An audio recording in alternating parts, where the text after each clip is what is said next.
Perbarui ilmu Islam kamu bersama Religion di tv1news.com dan TV1 Connect.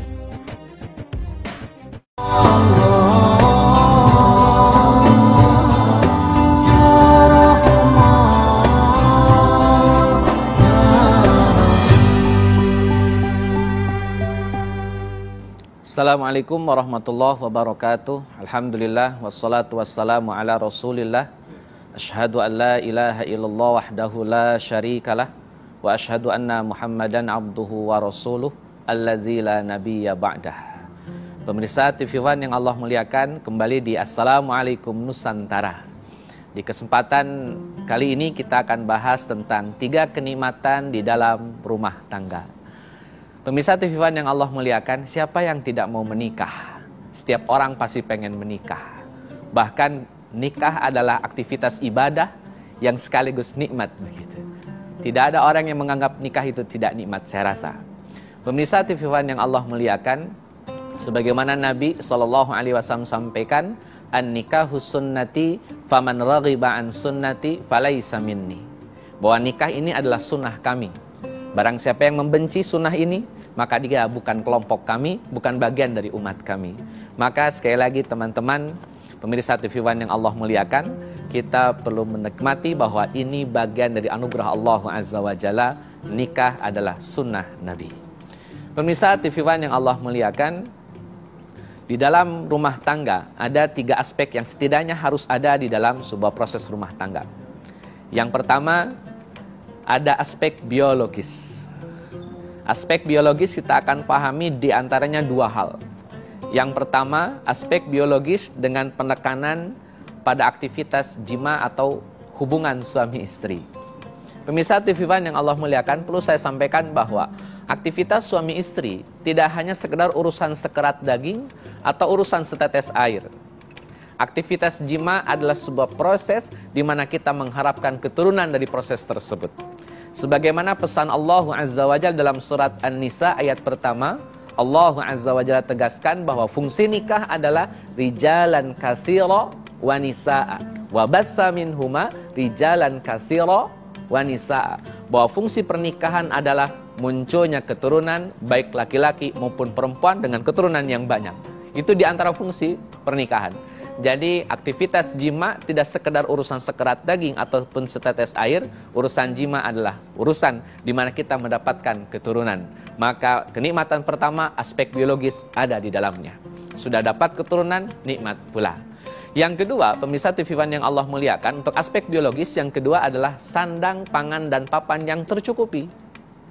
Kalau kita buka literatur, pemirsa TV One yang Allah muliakan, di surat Toha ayat 118 dan 119, Allah Azza wa Jalla berfirman ketika Nabi Adam berada tinggal di surga bersama Hawa.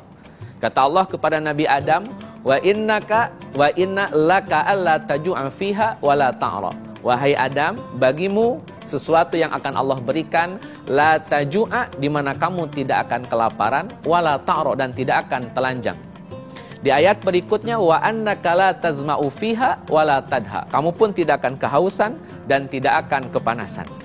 Pemirsa TV One yang Allah muliakan, di 2 ayat ini kita mendapatkan pelajaran bahwa suasana surga yang ditempati oleh Adam dan Hawa saat itu adalah kondisi di mana terpenuhinya sandang, pangan, dan papan. La taju'a, tidak akan lapar. Bukankah ini bagian dari pangan? Wala ta'ra, tidak akan telanjang. Ini bagian dari sandang. Wala tadha, tidak akan kepanasan. Ini penekanannya adalah tidak memiliki tempat tinggal untuk Adam dan juga Hawa. Pemirsa TV One yang Allah muliakan, sebuah rumah tangga harus terpenuhi aspek biologis.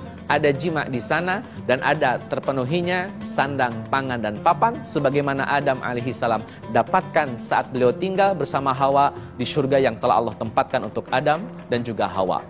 Pemirsa TV One yang Allah muliakan, itu aspek biologis. Kalau kita berkaca kepada Nabi SAW, Nabiullah Muhammad pun memberikan aspek biologis ini kepada istri-istrinya. Dalam suatu riwayat, mohon maaf perlu saya sampaikan, bahwa Nabiullah Muhammad secara fisikly, stamina-nya memiliki kekuatan sebanding dengan 30 orang laki-laki. Hal ini disampaikan oleh Anas bin Malik radhiyallahu an bahwa Nabiullah Muhammad memiliki kekuatan atau stamina sebanding dengan 30 orang laki-laki. Maka bagi beliau beristri lebih dari 4 tentu sangat wajar dan maklum. Pemirsa TV One yang Allah muliakan, di lain kesempatan bicara sandang, pangan, dan papan, seorang Muhammad SAW menyediakan untuk satu orang istrinya satu buah kamar. Di situ ada kasurnya, ranjangnya, ada tempat makannya, tempat minumnya, ada banyak fasilitas sebagaimana umumnya sebuah keluarga. Walaupun mungkin bicara mewah tidak semewah yang kita miliki. Dalam kitab Syama'il Muhammadiyah yang ditulis oleh Imam Tirmidzi rahimahullahu ta'ala, bahwa rumah Nabi yang Nabi berikan kepada para istrinya, panjangnya hanya 5 meter, lebarnya hanya 3 meter. Tingginya hanya 2,5 meter. Itu kamar yang Nabi berikan kepada istri-istrinya. Pemirsa TV One yang Allah muliakan, saya yakin bahwa apa yang kita dapatkan di dunia ini tentunya lebih besar daripada rumah yang Nabi dapatkan. Dan juga saya yakin bahwa pemirsa TV One semuanya bisa mendapatkan kenikmatan yang lebih daripada kenikmatan Nabi SAW dalam aspek duniawi. Bukankah kita tidak pernah kekurangan makanan? Bukankah kita tidak pernah kekurangan pakaian? Dan bukankah kita punya tempat tinggal?